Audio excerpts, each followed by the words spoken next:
प्रभु में मेरे प्यारे भाई और बहनों, आप सभी को प्रभु यीशु मसीह के मधुर और मीठे नाम से जय मसीह की। आइए हम कुछ समय मनोचित करेंगे ओएल भविष्य वक्ता की पुस्तक के बारे में।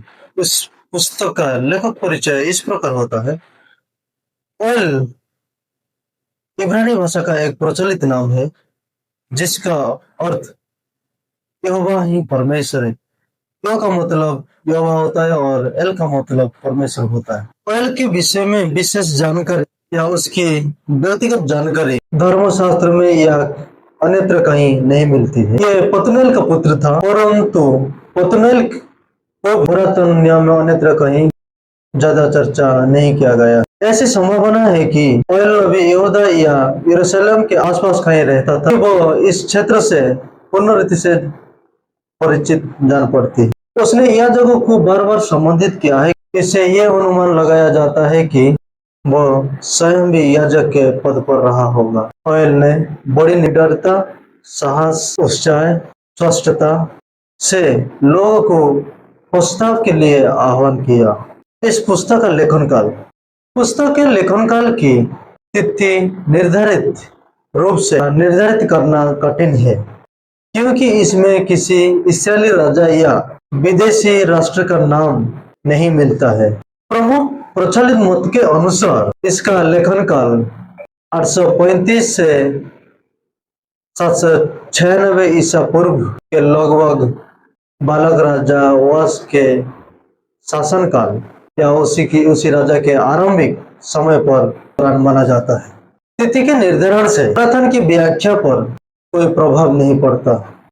इस पुस्तक की ऐतिहासिक पृष्ठभूमि, ओएल की पुस्तक में पहले 2 अध्यायों में हम ये देखते हैं कि टिड्डियों के द्वारा वहीं पर अकाल आया। ये विपत्ति अत्यंत विनाशकारी साबित हुई, क्योंकि ये ऐसे समय में आया जो भीषण अकाल के कारण पहले ही देश की दयनीय स्थिति थी।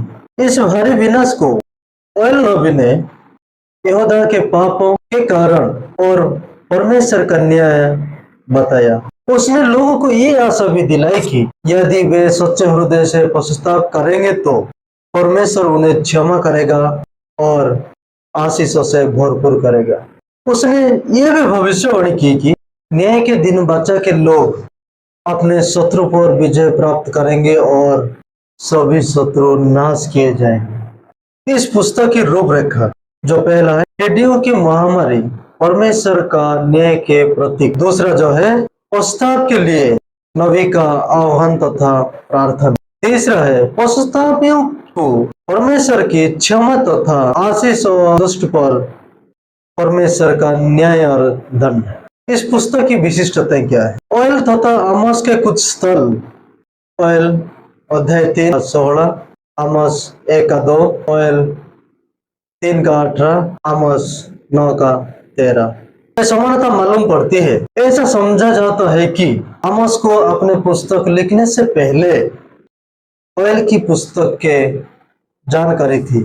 भाषा विज्ञान के दृष्टिकोण से यह पुस्तक मीका, सफन्याह, ईसाया, यिर्मयाह, नहूम, ओबद्याह, यजेकिएल तथा मलाकी के समांतर है। यह पुस्तक लोगों को परमेश्वर से प्रार्थना करने की चुनौती देती है तथा पश्चाताप करने का आह्वान भी करती है। इस पुस्तक से हमें क्या शिक्षा प्राप्त होती है? पहला जो है धर्म से संबंधित कार्य अर्थात भेंट, उपवास और प्रार्थना तथा पश्चाताप को हल्की बात नहीं जानना चाहिए, महत्वपूर्ण होती है। इन्हें गंभीरता पूर्वक न लेना परमेश्वर को क्रोध को निमंत्रण करना। दूसरा जो है कभी कभी लोगों के जीवन में विभिन्न विपदाएं, दुख कष्ट आते हैं। इसलिए दुख कष्ट आते हैं कि उनके दिल और दिमाग में परमेश्वर की आवाज को सुनने के लिए तैयार हो सके। और तीसरा जो है जो कोई परमेश्वर का नाम लेगा वो उद्धार पाएगा। परमेश्वर की योजना हर जाति, हर संप्रदाय, हर देश के लोगों के लिए है। इस वचन से प्रभु हम सबको आशीष प्रदान करें। आमीन।